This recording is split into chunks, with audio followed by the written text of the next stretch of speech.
शैक्षणिक सत्र 2025-26 में कक्षा 1 से 8 तक के छात्रों का जो सतत एवं व्यापक मूल्यांकन है वो किस प्रकार से होना है, अर्थात पूरे वर्ष भर हम छात्रों का मूल्यांकन किन किन घटकों के अंतर्गत करेंगे और प्रत्येक घटक में कुल कितने अंक निर्धारित किए गए हैं, आज के वीडियो में इसे हम समझेंगे। वैसे संबंध में यदि हम देखें तो पूर्व में ही राज्य शिक्षा केंद्र मध्य प्रदेश भोपाल के द्वारा इस संबंध में जो आदेश हैं और विस्तृत निर्देश हैं वो जारी किए जा चुके हैं, जो कि 13 मई 2025 को जारी हुए, जिसमें बताया गया कि छात्रों का जो मूल्यांकन है किस प्रकार से किया जाना है। जिसमें सबसे पहले यदि हम देखें तो मासिक मूल्यांकन के संबंध में बताया गया है। मूल्यांकन जो है कक्षा 1 से 8 तक सभी कक्षाओं के छात्रों का होना है, लेकिन इसमें थोड़ा सा परिवर्तन है। जैसे कक्षा 1 और 2 की हम बात करें तो इसमें आवधिक आकलन होगा, इसमें अलग से कोई वार्षिक परीक्षा या फिर मासिक मूल्यांकन इस प्रकार से कुछ भी नहीं करना है, बल्कि कक्षा 1 और 2 के छात्रों के लिए आवधिक आकलन किया जाएगा, जो कि 10वें सप्ताह में प्रथम आवधिक आकलन, 20वें सप्ताह में द्वितीय और 30वें सप्ताह में तृतीय आवधिक आकलन कक्षा 1 और 2 के छात्रों के लिए होगा। इसमें पृथक से किसी भी प्रकार का अन्य और कोई मूल्यांकन नहीं करना है। अब हम बात करें कक्षा 3 से 8 तक के छात्रों की, तो इसमें सबसे पहला घटक मूल्यांकन का सबसे पहला घटक होगा मासिक मूल्यांकन, जो कि कुल 6 मासिक मूल्यांकन लिए जाना है।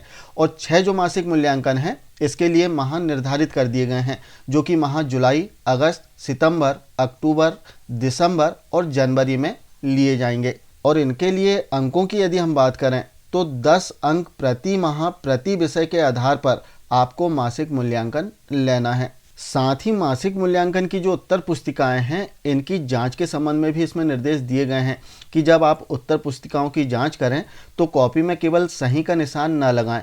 यदि बच्चे ने कोई त्रुटि किया है तो त्रुटि सुधार भी किया जाए और बच्चे को व्यक्तिगत जो फीडबैक है, जो टिप्पणी है, वो देकर पुनः अभ्यास छात्रों का कराना है। तो इस प्रकार से इसमें निर्देश दिए गए हैं उत्तर पुस्तिकाओं के जांच के संबंध में। और मासिक मूल्यांकन की जो उत्तर पुस्तिकाएं हैं इनका संधारण भी आपको करके रखना है, क्योंकि इन उत्तर पुस्तिकाओं के आधार पर स्थानीय कक्षाओं का जो रिजल्ट है, जो वार्षिक परीक्षा परिणाम है छात्रों का, वो तैयार किया जाएगा।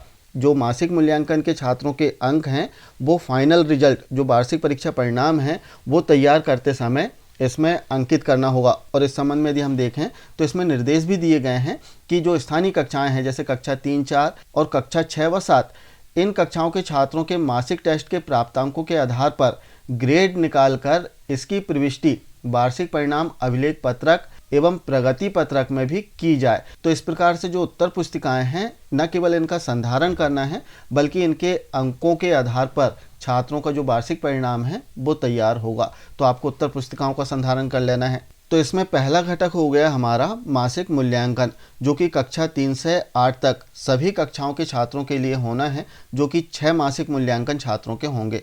इसके बाद यदि हम बात करें अर्धवार्षिक मूल्यांकन, तो अर्धवार्षिक मूल्यांकन के लिए भी कक्षा 1, 2 की यदि हम बात करें तो इसके स्पष्ट निर्देश पूर्व में भी दिए गए हैं कि कक्षा 1 और 2 के छात्रों के लिए पृथक से कोई मूल्यांकन नहीं होगा, बल्कि इन कक्षाओं के लिए आवधिक आकलन किया जाएगा। तो अर्धवार्षिक मूल्यांकन कक्षा 1 और 2 के छात्रों का नहीं होगा। हाँ, इसमें एक बात और ध्यान देने वाली बात कि जैसे आवधिक आकलन हम बात कर रहे थे, तो आवधिक आकलन कक्षा 3 और 4 के छात्रों का भी हो रहा है, लेकिन ऐसा नहीं है कि उन छात्रों के मासिक मूल्यांकन नहीं होंगे या फिर अर्धवार्षिक मूल्यांकन नहीं होगा, ऐसा नहीं है। अर्धवार्षिक मूल्यांकन, मासिक मूल्यांकन या फिर वार्षिक मूल्यांकन केवल कक्षा 1 और 2 के छात्रों के नहीं होना है। इनके लिए आवधिक आकलन का प्रावधान है, जो कि 10वें सप्ताह, 20वें सप्ताह और 30वें सप्ताह में होगा। बाकी शेष अन्य सभी कक्षाओं के लिए मासिक मूल्यांकन होगा, अर्धवार्षिक मूल्यांकन होगा और वार्षिक मूल्यांकन होगा। और कक्षा 3 और 4 के लिए साथ में आवधिक आकलन भी होगा। कक्षा 3 और 4 के छात्रों का आवधिक आकलन प्लस जो घटक दिए गए हैं जैसे मासिक मूल्यांकन, अर्धवार्षिक मूल्यांकन, वार्षिक मूल्यांकन, वो सभी कुछ होगा। तो इस प्रकार से इसमें निर्देश दिए गए हैं। आइए हम समझते हैं अब अर्धवार्षिक मूल्यांकन। तो अर्धवार्षिक मूल्यांकन के संबंध में इसमें निर्देश दिए गए हैं। जैसे कक्षा 3 से 8 तक की हम बात करें तो कक्षा 3 से 8 तक के छात्रों के लिए जो अर्धवार्षिक मूल्यांकन है, प्रति विषय 60 अंक निर्धारित किए गए हैं। यहाँ पर ध्यान देने वाली बात है कि जो अर्धवार्षिक मूल्यांकन है प्रत्येक विषय में 60 अंक इसमें निर्धारित किए गए हैं। और जो अंक हैं अर्धवार्षिक मूल्यांकन के, जब हम वार्षिक परीक्षा परिणाम तैयार करेंगे वो ऐड होंगे। इसके लिए अधिभार अंक निर्धारित किए गए हैं। और छात्रों के जो अर्धवार्षिक परीक्षा के प्राप्तांक हैं इनकी ऑनलाइन एंट्री भी होना है RSK-MP पोर्टल पर। हालांकि पूर्व में भी हमने RSK-MP पोर्टल पर प्राप्तांकों की प्रविष्टि किया है। यहाँ पर ध्यान देने वाली बात कि कक्षा 5 और 8 के छात्रों के जो अर्धवार्षिक मूल्यांकन है इसकी ऑनलाइन एंट्री करना है। और इसमें विशेष ध्यान देने वाली बात कि छात्रों के जो पूर्णांक हैं 60 अंक रहेंगे। 60 अंकों में से छात्र ने जितने भी अंक प्राप्त किया है वो सीधे प्रविष्टि आपको RSK-MP पोर्टल पर करना है। और जो अधिभार अंक हैं इसकी गणना स्वतः ही जो पोर्टल है RSK-MP पोर्टल इसमें कर ली जाएगी। अर्थात अधिभार अंक जो 20 अंक है निर्धारित उसके आधार पर उसमें अंक कन्वर्ट हो जाएंगे। साथ ही अर्धवार्षिक परीक्षा के ब्लूप्रिंट की हम बात करें कि कुल कितने प्रश्न आने हैं, किस प्रकार के प्रश्न आने हैं, तो ब्लूप्रिंट भी इसमें दिया गया है। जैसे हम आदेश में नीचे देखें तो ब्लूप्रिंट बताया गया है कि किस प्रकार से इसमें जो क्वेश्चन है वो आएंगे। जैसे बहुविकल्पी जो प्रश्न है 5 प्रश्न आएंगे। वार्षिक परीक्षा की हम बात करें या फिर अर्धवार्षिक परीक्षा, दोनों में ही इसी प्रकार का ब्लूप्रिंट रहेगा, जिसमें बहुविकल्पी प्रश्न 5 रहेंगे। 1 अंक का प्रश्न रहेगा तो 5 अंक बहुविकल्पी हो गए। रिक्त स्थान की पूर्ति वाले 5 प्रश्न रहेंगे। इसके अतिरिक्त अति लघु उत्तरी जो प्रश्न है 6 रहेंगे। लघु उत्तरी प्रश्न भी 6 रहेंगे और इसके लिए जो अंक हैं वो निर्धारित किए गए हैं। साथ ही जो दीर्घ उत्तरी प्रश्न है वो 4 रहेंगे और इसके लिए 5 अंक प्रति विषय रहेंगे। तो इस प्रकार से अंकों की हम बात करें तो अर्धवार्षिक परीक्षा और वार्षिक परीक्षा के जो प्रश्न पत्र हैं प्रति विषय 60 अंक पूर्णांक इसमें रहेंगे और कुल जो प्रश्न है इसमें 26 आएंगे। अब हम बात करें कि रिजल्ट किन किन घटकों में तैयार होगा, तो घटक भी इसमें बताए गए हैं। अब थोड़ा सा ध्यान देने वाली बात कि जो घटक है स्थानीय कक्षा जैसे कक्षा 3, 4 और कक्षा 6 और 7, इनके लिए 4 घटक रहेंगे, जिसमें मासिक मूल्यांकन, अर्धवार्षिक मूल्यांकन, वार्षिक मूल्यांकन और वार्षिक मूल्यांकन प्रोजेक्ट। इस प्रकार से कुल 4 घटक दिए गए हैं स्थानीय कक्षाओं के लिए, कक्षा 3, 4 और कक्षा 6 व 7। अब मासिक मूल्यांकन, इसमें जो अधिभार अंक है 10 इसमें निर्धारित किए गए हैं। इसी प्रकार से जो अर्धवार्षिक परीक्षा है इसके अधिभार अंक 20 दिए गए हैं। वार्षिक परीक्षा जो है लिखित, जो कि 60 अंक प्रति विषय रहेगी और 60 अंक ही इसमें अधिभार अंक दिए गए हैं। इसके अतिरिक्त यदि हम प्रोजेक्ट की बात करें तो इसमें 10 अंक का प्रोजेक्ट कार्य छात्रों को करना होगा। तो इस प्रकार से यदि हम जोड़ें तो 100 अंक प्रति विषय के आधार पर इसमें मूल्यांकन किया जाएगा और 4 घटक इसमें दिए गए हैं स्थानीय कक्षाओं के लिए। अब यदि हम बात करें कक्षा 5 और 8 की, तो कक्षा 5 और 8 में एक घटक कम कर दिया गया है। जैसे कक्षा 5 और 8 की हम देखें तो इसमें अर्धवार्षिक परीक्षा के लिए 20 अंक निर्धारित हैं, वार्षिक परीक्षा के लिए 60 अंक जो निर्धारित किए गए हैं। साथ ही इसमें जो प्रोजेक्ट है वार्षिक परीक्षा प्रोजेक्ट, इसके लिए 20 अंक निर्धारित किए गए हैं। इस प्रकार से यदि टोटल हम करें तो 100 अंक प्रति विषय इसमें निर्धारित किए गए हैं।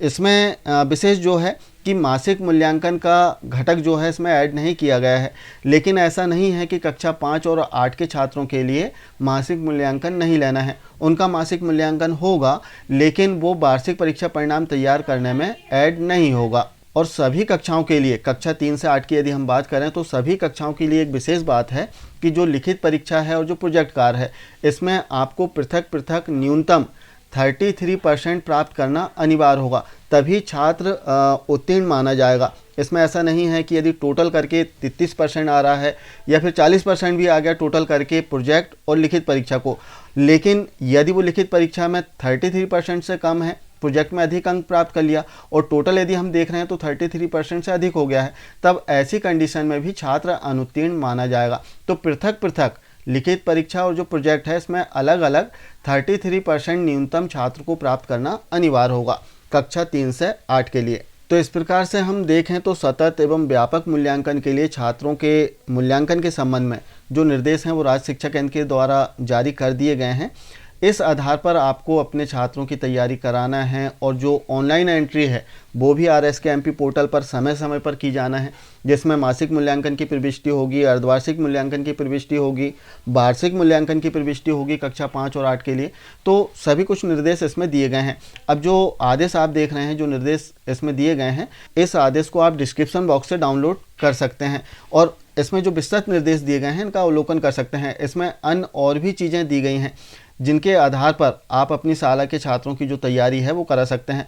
इसके अतिरिक्त इसमें ग्रेडिंग के संबंध में बताया गया है कि A+ जो ग्रेड है वो कितने अंकों तक रहेगा, वो सभी कुछ ग्रेडिंग इसमें बताई गई है। तो इस आधार पर आपको अपना जो परीक्षा परिणाम है छात्रों का वो तैयार करना है। तो आशा है आप समझ पाए होंगे कि इस सत्र में, शैक्षणिक सत्र 2025-26 में किस प्रकार से छात्रों का जो सतत एवं व्यापक मूल्यांकन है वो करना है, वार्षिक परीक्षा परिणाम किस प्रकार से तैयार होगा वो इस आदेश में बताया गया है। तो मिलते हैं कुछ इसी प्रकार की जानकारियों के साथ में नेक्स्ट वीडियो में।